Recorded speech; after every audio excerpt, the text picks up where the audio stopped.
Don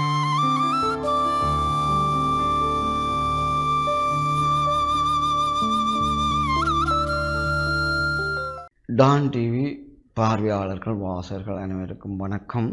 உளவளம் உளலனம் பேணவே மகிழ்வான வளம் மிக்க வாழ்வுக்கு உள்ளத்தை, அதாவது ஆழ்மனத்தை இவ்வாறு கையாள்வது என்றொரு புத்தகங்கள் கணக்க கடைகளில் இருக்குது, நீங்கள் பார்க்கலாம்.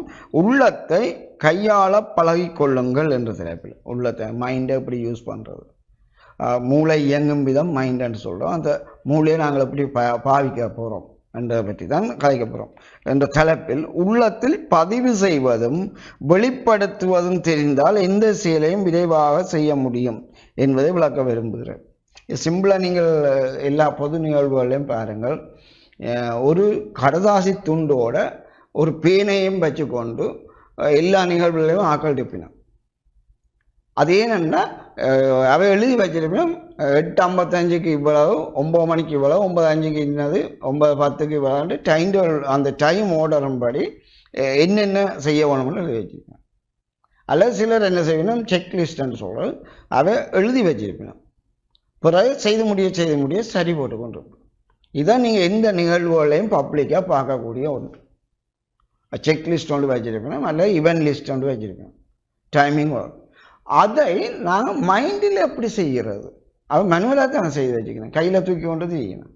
அதை மைண்டில் எப்படி செய்கிறேன்னா மைண்டில் செய்கிறேன்னா இப்போ நான் காலையில் எழுந்து முதல் கோயிலுக்கு போவேன், கும்பிட்ட பிறகு நான் அரை மணித்தியாலம் படிப்பேன், பிறகு வீட்டில் சாப்பிடுவேன். பிறகு அப்போ நீங்கள் உங்களோட ப்ரோக்ராமை நீங்கள் இரவாக நினைக்க வேண்டும். அடுத்தடுத்து என்ன செய்ய போகிறோம், என்ன செய்ய போகிறோம். அது 2-3 நாள் இப்படி வெள்ளிக்கிழமை விரதம் இருக்கிறேன், என்ன செய்யணும் நீங்கள் திட்டமிட்டிருக்கலாம்.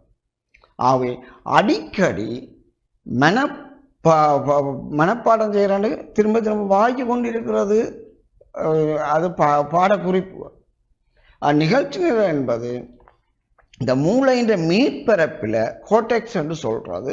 அந்த மூளை மேற்பரப்பில் ஒலி எழுத்து, ஒரு முகபாவம், ஒரு ஆளுடைய முகபாவம், அங்கு அடையாளம், நடிப்பு, பேச்சு சகலதும் பிரிவாக மேலே பதியப்படும். அதுதான் ஆழ்மனதில் பதியப்படும், உள்வாங்கப்படும். அதாவது மேற்பரப்பின் கீழே உங்களுக்கு தெரியும், உளவியல் ரீதியாக மனத்தை கண்ட்ரோல் பண்ணி வச்சுதல் பேணுதல் சிறப்பு அல்லது அதீத உள்ளம் என்று சொல்லுவோம், சூப்பர் கான்ஷியஸ் மைண்ட் என்று. நாங்கள் சிந்திக்கிற ஆற்றலை கொண்டுறோம் கான்ஷியஸ் மைண்ட் என்று.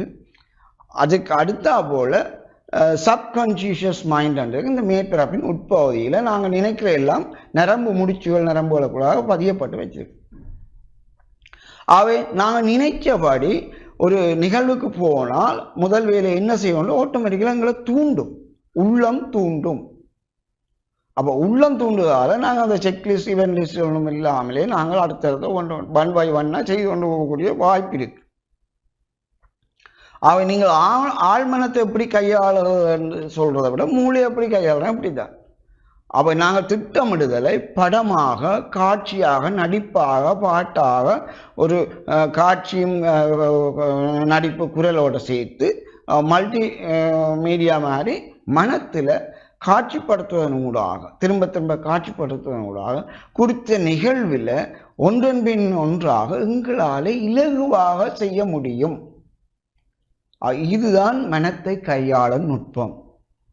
இது ஆழ்மனத்தை கையாள நுட்பம் எல்லாரும் சொன்னாலும் இதுதான், எத்தனை புத்தகங்கள் இருந்தாலும் இதுதான் அடிப்படை உண்மை.